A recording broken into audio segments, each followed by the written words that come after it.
In front of me is Xiaomi 13T Pro, and today I would like to show you how you can add emergency contacts on this Xiaomi.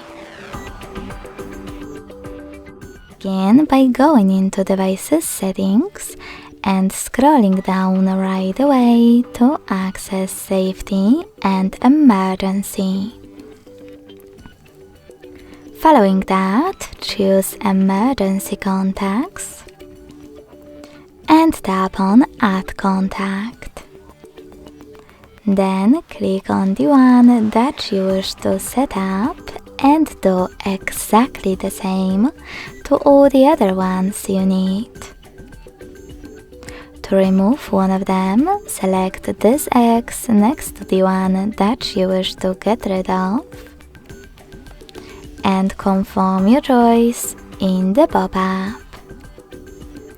In order to change placement of them on the list, hit Reorder at the top right corner. Fix the placement however you wish to and tap on Save. Thanks so much for watching. If you enjoyed this video, don't forget to leave a like, comment and subscribe. Bye!